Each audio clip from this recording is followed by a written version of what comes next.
आप देख रहे हैं सिटी लाइट, मैं हूं आपके साथ राहुल। सौमित्र खबर जबलपुर से है। Chhindwara CMHO doctor GC Chaurasia के निलंबन पर रोक लगा दी गई। क्यों, ये भी समझिए आप। सीएम के ऑन द स्पॉट निलंबन आदेश पर हाई कोर्ट ने रोक लगा दी है। सीएम शिवराज सिंह चौहान ने मंच से सीएमएचओ को निलंबित कर दिया था। हाई कोर्ट ने याचिका की सुनवाई करते हुए निलंबन पर रोक लगाई। ये नो डाउट ये बड़ी खबर है। प्रदेश सरकार समेत अन्य को नोटिस भी जारी किया है, यानी हाई कोर्ट ने प्रदेश की सरकार को नोटिस दिया है। 9 दिसंबर को सीएम ने मंच से दूसरी बार सस्पेंड किया था और यह सबसे पहले खबर आपके अपने न्यूज चैनल IBC 24 ने दिखाई थी। इससे पहले सीएम ने 23 सितंबर को सीएमएचओ को सस्पेंड किया था। यह खबर भी आपके अपने न्यूज चैनल IBC ने दिखाई थी। आदेश के खिलाफ सीएमएचओ को पहले भी हाई कोर्ट से राहत मिली। सीनियरिटी होने के बाद भी अन्य अधीनस्थ कनिष्ठ को दिया था प्रभार। हाई कोर्ट ने अन्य दलीलों को सुनने के बाद सीएमएचओ को राहत दी है। प्रदेश सरकार को नोटिस भी हाई कोर्ट ने दी है। तो ये मैसेज देता है कि सब कुछ आपके हाथ में नहीं है। हर कोई ना कोई किसी न किसी के ब्रैकेट में है। सीएम के ऑन द स्पॉट निलंबन आदेश पर हाई कोर्ट ने रोक लगा दी है। सीएम शिवराज सिंह चौहान, ध्यान होगा आपको कि मंच से उन्होंने सीएमएचओ को निलंबित कर दिया था। हाई कोर्ट ने याचिका की सुनवाई करते हुए इस निलंबन पर रोक लगा दी है। निलंबित नहीं होंगे। मध्य प्रदेश सरकार को नोटिस भी हाई कोर्ट ने दी है, भेजा है, नोटिस भी दी है। और अब आगे बढ़ते हैं। छत्तीसगढ़ अपने दर्शकों को लिए चलते हैं। मध्य प्रदेश की खबर के बाद यह भी बड़ी खबर है। छत्तीसगढ़ की राज्यपाल अनुसुईया उइके आज 3 दिन के दिल्ली दौरे से रायपुर लौटी। वो इन 3 दिनों में राष्ट्रपति से मिली हैं, गृह मंत्री अमित भाई शाह से मिली हैं, उपराष्ट्रपति से मिली हैं और आरक्षण संशोधन पर उन्होंने इन तीनों से विस्तार से चर्चा की है।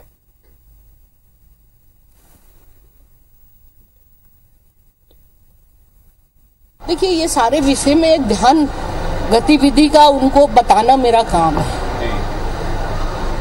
बाकी तो मैंने पिछले बार भी कहा था, जो मेरे विधि सलाहकार है उन्होंने जो अभिमत मुझे दिया था उसके आधार पर मैंने शासन को वो प्रश्न भेजा है और उसका जवाब जैसे ही आता है तो मैं उसके लिए विचार करूंगी। आगे बढ़ते हैं। हरियाणा में आज भारत जोड़ो यात्रा की एंट्री हुई। यहां के फिरोजपुर झिरका अनाज मंडी में छत्तीसगढ़ के लोक निर्माण, गृह और पर्यटन मंत्री ताम्रध्वज साहू शामिल हुए और राहुल गांधी के साथ उन्होंने पद यात्रा की है, कदम से कदम मिलाया है। यात्रा में उनके साथ छत्तीसगढ़ कांग्रेस के प्रभारी कुमारी शैलजा, राज्यसभा के सांसद रणदीप सुरजेवाला और दूसरे कई वरिष्ठ कांग्रेस के नेता शामिल हुए। इस दौरान राहुल गांधी ने महिलाओं और बच्चों से मुलाकात करके उनका हालचाल जाना। यात्रा में आसपास के इलाके के सैकड़ों लोग भी शामिल हुए।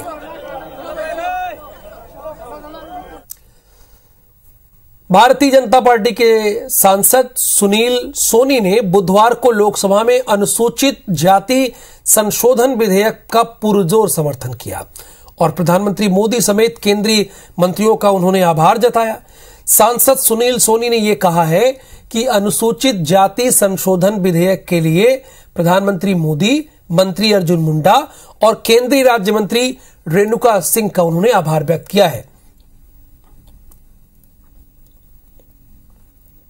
छत्तीसगढ़ के हम सब लोग आज गर्व महसूस करते हैं कि आयुष्मान भारत योजना जो छत्तीसगढ़ के सुदूर बीजापुर जो बस्तर क्षेत्र है, जो हमारे आदिवासी भाइयों का क्षेत्र है, वहां पर आयुष्मान भारत योजना 5 लाख रुपए तक का मुफ्त इलाज। पूर्व मुख्यमंत्री डॉक्टर रमन सिंह आज 3 दिवसीय प्रवास में बिलासपुर पहुंचे। यहां छत्तीसगढ़ भवन में मीडिया से चर्चा करते हुए पूर्व सीएम ने सरकार पर जमकर निशाना साधा। उन्होंने ये कहा कि भूपेश बघेल ने छत्तीसगढ़ को बदनाम कर दिया है। पूर्व मुख्यमंत्री ने TS सिंहदेव के बहाने भी सरकार को घेरते हुए कहा कि कांग्रेस के अंदर विभाजन की रेखा स्पष्ट दिखने लगी है। बहुत सारे लोग कांग्रेस से असंतुष्ट हैं। TS सिंहदेव खुद बताने लगे हैं कि आने वाले समय में उनकी भूमिका क्या होगी। आगे पूर्व मुख्यमंत्री ने टीएस सिंहदेव के भाजपा प्रवेश के सवाल पर कहा कि फिलहाल वे कांग्रेस के सदस्य हैं, कांग्रेस से हटते हैं तो आगे बातचीत करेंगे। टीएस सिंहदेव की भूमिका वो खुद बताने लगे हैं कि मेरी भूमिका आने वाले समय में क्या होगी। ये कांग्रेस के अंदर स्पष्ट विभाजन की रेखा दिखती जा रही है और आने वाले समय में और ये स्पष्ट होगा और बहुत सारे लोग आज असंतुष्ट हैं। भाजपा के द्वार खुले हैं क्या? नहीं, जिस दिन वो पहले तो कांग्रेस के सदस्य हैं, कांग्रेस के यदि हटते हैं तो फिर बाकी आगे की बातचीत करेंगे। कोई भी बड़ी खबर हो, भारतीय जनता पार्टी की तरफ से पक्ष रमन सिंह ही रखते हैं, यानी क्लियर है कि चेहरा रमन सिंह ही है। अभी आगे बढ़ते हैं। एक दिन के विदिशा दौरे पर पहुंचे कमलनाथ ने राज्य सरकार को जमकर घेरा। कमलनाथ ने कहा कि पंचायत से लेकर मंत्रालय तक भ्रष्टाचार का बोलबाला है, युवाओं को रोजगार नहीं मिल रहा और किसान बिजली और खाद से बहुत परेशान है।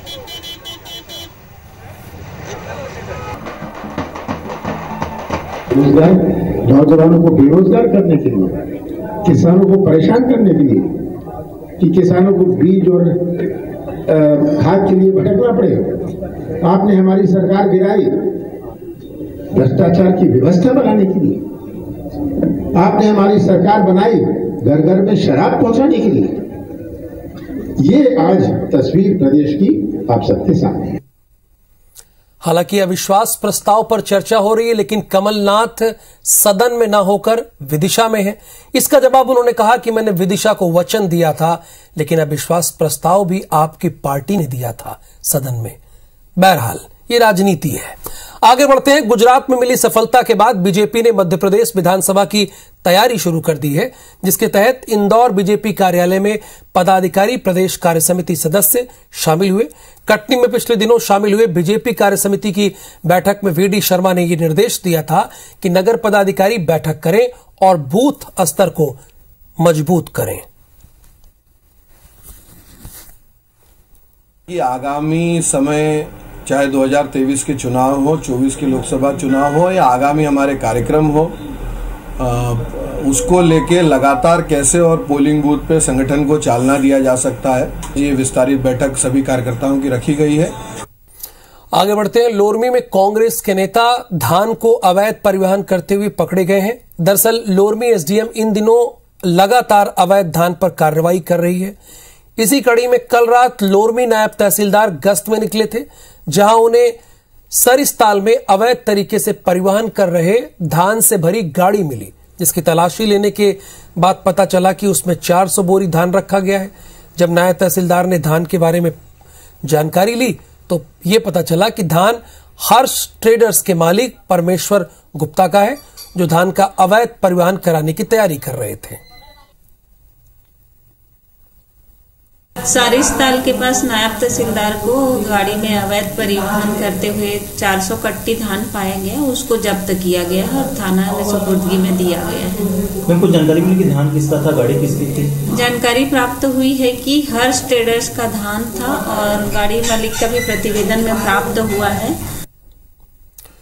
चुनाव आते ही छत्तीसगढ़ में चिटफंड कंपनियों के अभिकर्ता और निवेशक सक्रिय हो गए हैं।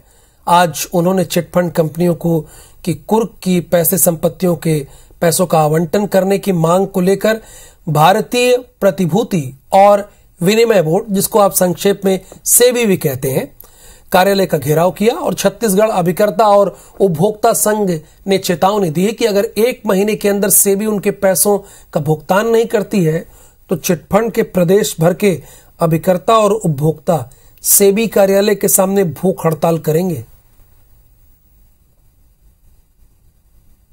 चिटफंड कंपनियों के अभिकर्ता और निवेशकों ने आज राजधानी में धरना दिया और अब वो सेबी कार्यालय का यहाँ पर घेराव करने के लिए जा रहे हैं, उनका प्रदर्शन जारी है। और मैं आपको बता दूं कि पूरे प्रदेश भर से अभिकर्ता और निवेशक राजधानी यहाँ पर पहुंचे हैं। उन्होंने पंडरी के जो ओवरब्रिज है वहां पर उन्होंने पहले धरना दिया और उसके बाद अब रैली की शक्ल में सेबी ऑफिस पहुंच रहे हैं। और हमारे साथ यहाँ पे लोग मौजूद, हम बात करते हैं। क्या कहना है, क्या मांग है आप लोग? हम लोगों का यही मांग है कि जो सेबी जो है जितने भी कंपनी का संपत्ति कुर्क किया है, सीज किया है, उनका पैसा वापस करना चालू करे। क्योंकि हम लोग लगातार सेबी ऑफिस का चक्कर काटते काटते पूरा निवेशक थक गए हैं। आप लोग यहाँ पर धरना दिए हो, रैली निकाल रहे हो, आगे अगर ये मांग आपकी पूरी नहीं होती आगे क्या आप लोगों की प्लानिंग है? मैं छत्तीसगढ़ अभी करता हूँ। आप लोगों की प्लानिंग आगे क्या है? हमारे मन के आगे के प्लानिंग ये है कि अगर सेबी ऑफिस हमारे मन के पैसा वापस नहीं करी तो 1 महीना के बाद में हम सेबी ऑफिस के सामने में भूख हड़ताल करवो। काबर के पूरा प्रदेश के 20 लाख गरीब जनता के खून पसीना का पैसा है और हम पैसा ला सेबी ऑफिस से लेके रहो। तो आपने देखा कि काफी नाराजगी है इन लोगों की और इनका कहना है कि 1 महीने के अंदर इनकी मांगे पूरी नहीं हो गई और सेबी ने जो संपत्ति कुर्क की अगर उसका पैसा नहीं मिलता है तो आज वो घेराव कर रहे हैं और 1 महीने बाद वो सेबी ऑफिस के सामने भूख हड़ताल पर भी बैठेंगे। कैमरामैन मुकेश सिंह के साथ राजेश मिश्रा, IBC 24 रायपुर। भोपाल की लाइफलाइन कही जाने वाली BCLL की बसों के पहिए भुगतान नहीं होने के कारण थम गए हैं। बड़ी अहम खबर है। बस ऑपरेटर्स ने शहर की 149 बस का संचालन अचानक रोक दिया। अधिकारियों ने बताया कि बीते 4 माह का भुगतान और करीब 2 करोड़ रुपए डीजल भुगतान नहीं होने के कारण अचानक बस सेवाएं रोकी गई। अचानक नहीं है, 4 महीने बहुत होते हैं। अगर 4 महीने से सोचिए किसी की सैलरी ना आए और डीजल का भुगतान ना हो तो ये तो बड़ी बात है।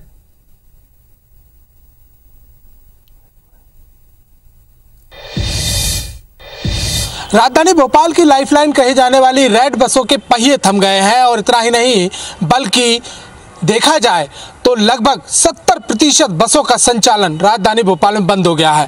फिलहाल हम बाग सिवनिया के बस डिपो पर BCLL के मौजूद हैं। हम देख सकते हैं कि तमाम जो बसेज हैं वो यहाँ खड़ी हुई है। हालांकि किसी भी प्रकार की हड़ताल या आंदोलन नहीं है, बल्कि विरोध इस बात का है कि अब तक जो इनके डीजल का भुगतान होना था, जो इनके अनुबंध के तहत भुगतान है, वो अभी तक BCLL ने नहीं किया और इसी के चलते ऑपरेटर्स ने बसों का संचालन बंद कर दिया है। अधिकारियों ने बताया है कि आज लगभग डीजल की अगर हम बातचीत यहाँ पर करें तो 2 करोड़ का भुगतान जो है वो बकाया लगभग 4 महीने का ये भुगतान बताया जा रहा है और इतना ही नहीं बल्कि इसके अलावा भी जो शर्तों के अंतर्गत भुगतान किए जाने थे वो भी अब तक नहीं किए गए हैं। तो कुल मिलाकर देखा जाए तो तंगहाल और तंगाली से जूझ रहा नगर निगम BCLL लगातार कहीं ना कहीं लोगों की जो असुविधाएं होती हैं उनका कारण बन जाता है। ऑपरेटर्स ने भी साफ 2 टूक शब्दों में एक पत्र के जरिए कह दिया है कि जब तक भुगतान नहीं होगा तब तक सड़कों पर बसें नहीं होगी। अब देखना होगा कि आखिर कब तक ये संचालन शुरू हो पाता है और शहर को लोगों को एक बार फिर बड़ी सुविधा, बल्कि यूं कहा जाए कि शहर की लाइफलाइन आखिर कब तक शुरू हो पाती है। कैमरामैन अभिषेक के साथ शिकिल व्यवहार, IBC 24 भोपाल। इधर मध्य प्रदेश के बहुचर्चित मनी लॉन्ड्रिंग मामले में भोपाल जिला न्यायालय ने अपना फैसला सुनाते हुए रमाकांत विजयवर्गीय को 5 साल की सजा के साथ 50,000 रुपए का जुर्माना भी लगाया है। ईडी के एक मामले में रमाकांत विजयवर्गीय जो कि ईडी की स्पेशल कोर्ट है, इसमें क्या हुआ था कि धारा 3, 4 एवं 70 मनी लॉन्ड्रिंग एक्ट के तहत आरोपी रमाकांत विजयवर्गीय को इसमें 5-5 वर्ष के सश्रम कारावास की सज़ा और 50-50 हज़ार रुपये जुर्माने से दंडित किया है। इसमें जो है उसकी कंपनी DIL कंपनी और रमाकांत विजयवर्गीय जो प्रबंधक थे, दोनों को 5-5 साल की सज़ा और 50,000 रुपये का जुर्माना इसमें किया है। सक्ती जिले में प्लांटों से निकलने वाले जहरीले डस्ट को डंप करने का सिलसिला थमने का नाम नहीं ले रहा है। बिना अनापत्ति प्रमाण पत्र यानी NOC और पर्यावरण विभाग से अनुमति के बिना अनेक स्थानों पर अवैध तरीके से सड़कों, खेतों और शासकीय जमीनों में मनमाने तरीके से राखड़ डाले जा रहे हैं, जो कि गलत है।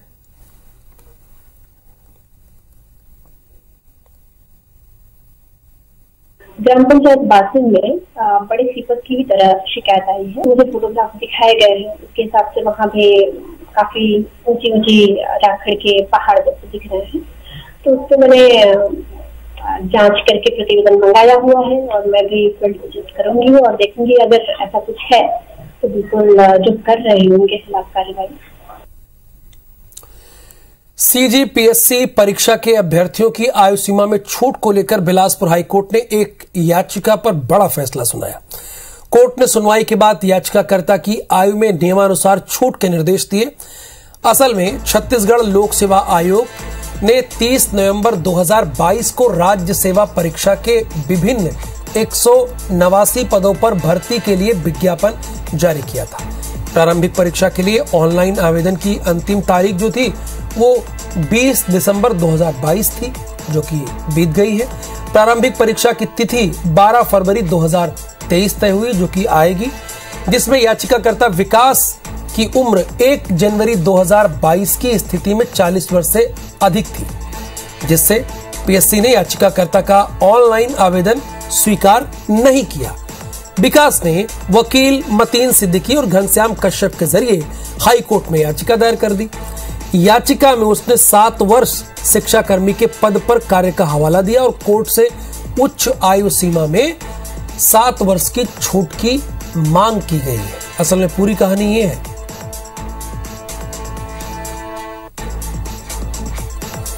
दमोह के सागर नाका के ओवरब्रिज के पास सरदार पटेल की मूर्ति का अनावरण का सुर्खियों में है। असल में ग्राम पंचायत हृदयपुर को मिली जमीन को कुर्मी समाज के निजी एनजीओ को दे दी गई और कुर्मी समाज ने अतिक्रमण कर दुकानें और सरदार पटेल की प्रतिमा बना दी। मामले में याचिका लगाने के बाद जबलपुर हाई कोर्ट ने कलेक्टर को अवमानना का नोटिस दिया था। राज्यपाल के खिलाफ तो कुछ हो नहीं सकता है, लेकिन सांसद और जो केंद्रीय मंत्री है उनको तो सारे प्रकरण की जानकारी 1.5 महीने से थी। कलेक्टर को भी जानकारी थी, कलेक्टर ने उनको दी भी थी, लेकिन सिवाय एक राजनीतिक दबाव बना के और अधिकारियों के ऊपर और ये कार्रवाई नहीं होने दी गई। तो जांच करके नियमानुसार कार्रवाई करने के लिए हाईकोर्ट ने 4 हफ्ते का हम लोगों को दिया है, तो उसके हिसाब से एप्लीकेशन आया। हम लोगों ने उस जगह की जो आवंटन हुआ था ग्राम पंचायत या पंचायती राज विभाग को, उसकी पूरी जांच किया। 2 लोगों को ये दिया है कि जितने भी नियम है नियमानुसार कार्रवाई करने के लिए, और पूरा जो है वहां पे जितने भी कार्रवाई है पूरा नियमानुसार होने के लिए किया है। भोपाल में स्क्रैप से बनाई गई विश्व की सबसे बड़ी रुद्रवीणा बना ली गई है, जिसे स्मार्ट सिटी प्रोजेक्ट के तहत बनाई गई अटल पथ पर रखा जाएगा। विश्व की सबसे बड़ी स्क्रैप से बनी रुद्रवीणा का जायजा लिया है हमारे संवाददाता शिखिल व्यवहार ने। कचरे से कंचन का एक नया कॉन्सेप्ट नगर निगम ने शुरू किया है, और इतना ही नहीं बल्कि इस कॉन्सेप्ट के चलते विश्व की सबसे बड़ी रुद्रवीणा का निर्माण कर दिया गया है, वो भी नगर निगम के ही स्क्रैप के जरिए। हम आपको तस्वीर दिखाते हैं। ये जो तस्वीर आप देख रहे हैं, ये तस्वीर जो है वो नगर निगम के उस कचरे से बनाई गई है जो मटेरियल, जो वेस्ट है, गाड़ियों से निकलता है। कबाड़ से जुगाड़ और कबाड़ से कंचन को अंजाम देने वाले जो व्यक्ति हैं वो हमारे साथ में हैं, हम उनसे यहाँ चर्चा करेंगे। साहब, कितना समय लगा, कितनी इसकी लागत? कितना समय लगा? समय इसको लगा 4 से 5 महीने लगे, 1.5 से 2 महीने लगे डिज़ाइनिंग में, और बाकी लगा टाइम एग्जीक्यूशन करने में हमको। तो हमने मेटल स्क्रैप को लेके इसको डिज़ाइन किया और हम लोगों ने इसको एग्जीक्यूट किया। सर, अब इसे कहाँ लगाने की तैयारी, क्या प्लानिंग है अभी? अभी जगह का देख रहे हैं कि कोई प्रॉपर जगह पे लगाई जाए। वैसे भोपाल म्यूनिसिपल कॉर्पोरेशन डिसाइड करेगा कि कहाँ लगेंगे। ये पवन देश पांडे जी थे जिन्होंने इसको आकार दिया है। इतना ही नहीं बल्कि स्मार्ट रोड पर लगाने की इसकी प्लानिंग चल रही है।